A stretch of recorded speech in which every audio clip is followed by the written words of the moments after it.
পথ নিরাপত্তায় কলকাতা পুলিশের নয়া পদক্ষেপ। এবার মিটিং মিছিলের জন্য বেঁধে দেওয়া হবে নির্দিষ্ট রুট।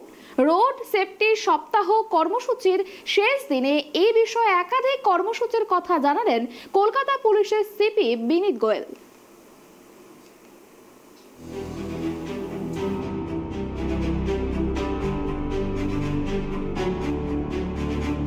7 দিন ধরে চলা রোড শো সেফটি সপ্তাহের শেষ দিনে কলকাতা পুলিশের নয়া পদক্ষেপ।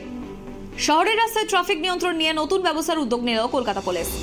দিনের পর দিন বেড়ে চলেছে পথে ঘাটে মিটিং মিছিলের সংখ্যা। বিশেষ করে সপ্তাহান্তে এই সংখ্যা আরও দ্বিগুণ হয়ে যায়। একই সঙ্গে শহরে পথ দুর্ঘটনাও বেড়ে চলেছে। এবার মিটিং মিছিলের জন্য একটি নির্দিষ্ট রুটের ব্যবস্থা রাখতে চলেছে কলকাতা পুলিশ। নেওয়া হচ্ছে একাধিক পদক্ষেপ, জানালেন কলকাতা পুলিশের সিপি বিনীত গোয়েল। তিনি আরো জানান, এমনিতে শহরের একটা নির্দিষ্ট রুট দিয়ে মিটিং মিছিলের অনুমতি দেওয়া হয়। কলকাতা পুলিশের তৎপরতায় দুর্ঘটনার সংখ্যা এবং মৃত্যুর সংখ্যা কমানো সম্ভব হয়েছে। মিটিং মিছিলে মানুষের সচেতন আরো হওয়ার প্রয়োজন আছে বলে জানান তিনি। অলরেডি মানে ডেজিগনেটেড এরিয়াজ আছে, সেখানে মিটিং মিছিলগুলো হয় and it's a continuous process. I'm sure in times to come the city will also realize and come to terms with it and see to it that I think there are specific areas which do not cause much of congestion. So amar mone hoy things are changing and I'm sure this thing will also change. গত 21 জানুয়ারি শুরু হয়েছিল কলকাতা পুলিশের এই কর্মসূচি। সেদিন half ম্যারাথনেই ঘটে বিপত্তি। দমকা হওয়ায় ফিনিশিং পয়েন্টে গেট ভেঙে পড়ে আহত হয়েছিলেন কলকাতা পুলিশের অ্যাডিশনাল সিপি 1 মুরলীধর শর্মা। সেদিনের ঘটনার পর নিরাপত্তায় জোর দিতে আরো বেশি তৎপর কলকাতা পুলিশ। ইতিমধ্যে কলকাতা পুলিশের তরফ থেকে গেট ভেঙে পড়ার ঘটনা তদন্ত চলছে বলেও জানিয়েছেন কলকাতা পুলিশের সিপি বিনীত গোয়েল। আমরা তো বললাম আপনাকে যে 4E basically engineering, enforcement, education and emergency response. Basically, they are the most critical factors traffic accidents.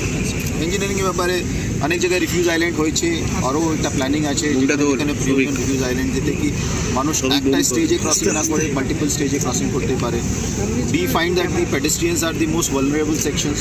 তো পেডেস্ট্রিয়ানদের জন্য যা যা করা যেতে পারে সেটা আমরা চেষ্টা করছি। সেকেন্ড ব্যাপারটা আছে awareness, education. I think is খুব ইম্পর্টেন্ট ফ্যাক্টর।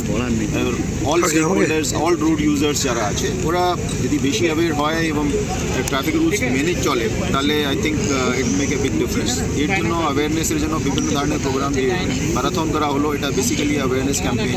আজকে যে ক্লোজিং প্রোগ্রাম আছে, এন্টায়ার রোড সেফটি উইক ছিল, সেটা it was for creating awareness among all sections of society. Every traffic guard has participated.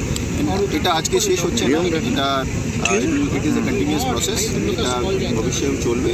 And সেই হিসাবে will continue take up this programs in aggressive manner so that এই অ্যাওয়ারনেসটা মানুষের মধ্যে বাড়ে। এনফোর্সমেন্টের মধ্যে খুব টেকনোলজির ইউজ হচ্ছে। আই থিঙ্ক আপনারা সবাই দেখছেন কি we are one of the quite advanced as far as use of technology is concerned for enforcement purposes, and enforcement also has had a lot of impact, মানে প্রচুর ইম্প্যাক্ট হয়েছে enforcement জন্য। And specially যে invisible contactless enforcement যাকে বলে, ওর জন্য I think অনেক লোকের কমপ্লায়েন্স লেভেলটা বেড়েছে। So I believe that is also a very important factor.